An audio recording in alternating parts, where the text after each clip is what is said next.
सुबह के 4 बजे भगवान ने कथा श्रवण कराई।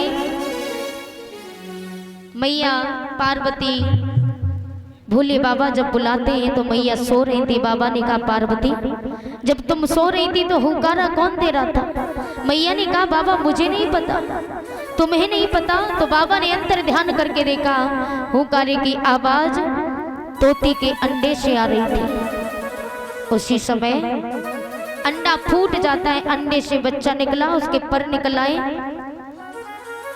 और वो तोता उड़ने लगा, अमर हो चुका था। भगवान शिव शंकर हाथ में त्रिशूल लेकर के उसे मारने के लिए चले। तो उसी समय भक्तों आज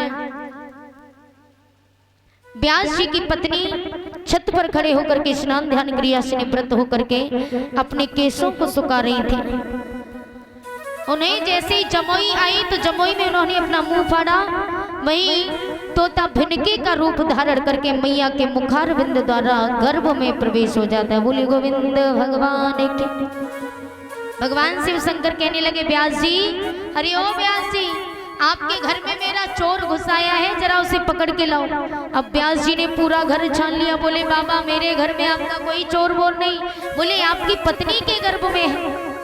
मैया से जाकर के कहा तो मैया ने कहा सुनो व्यास जी, मेरे गर्भ में जो पल रहा है वो ना तो आपका है ना आपके भोले बाबा का, ये तो परम पिता परमात्मा की देन है, मैं इसको किसी को नहीं दूंगी, क्षमा करें।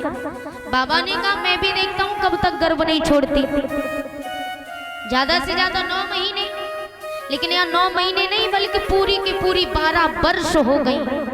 12 साल तक मैया ने गर्भ नहीं छोड़ा। देवताओं ने भोले बाबा को मनाया, बाबा ने क्रोध शांत किया, तब बाबा कैलाश पर्वत पे गए। 12 वर्ष बाद भोले बाबा के जाने के बाद मैया ने अपना गर्भ छोड़ा। उस गर्भ से पुत्र का जन्म हुआ, उन्हें पुत्र का नाम सुखदेव पड़ा। बोली सुखदेव भगवान की जय। सुखदेव भगवान का जन्म होते ही नंगे पांव नग्न अवस्था में वन की तरफ चले। तब 88,000 ऋषियों ने परीक्षित से कहा राजन परीक्षित, ये वही सुखदेव भगवान है, इसलिए हमने इनके चरण स्पर्श किए, ये कोई छोटा बालक नहीं।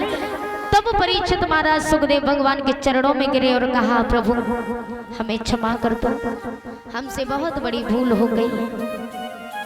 आज सुखदेव भगवान ने परीक्षित को उठाया, अपने सामने बिठाया और कहा कि आज से हम तुम्हारा उद्धार करेंगे। सामने बिठा करके सुखदेव भगवान 7 दिन की कथा श्रवण कराने के लिए सामने बिठाते। बोली सुखदेव भगवान की जय जय श्री राधे श्याम। आइए छोटा सा भजन, उसके बाद में आरती होगी।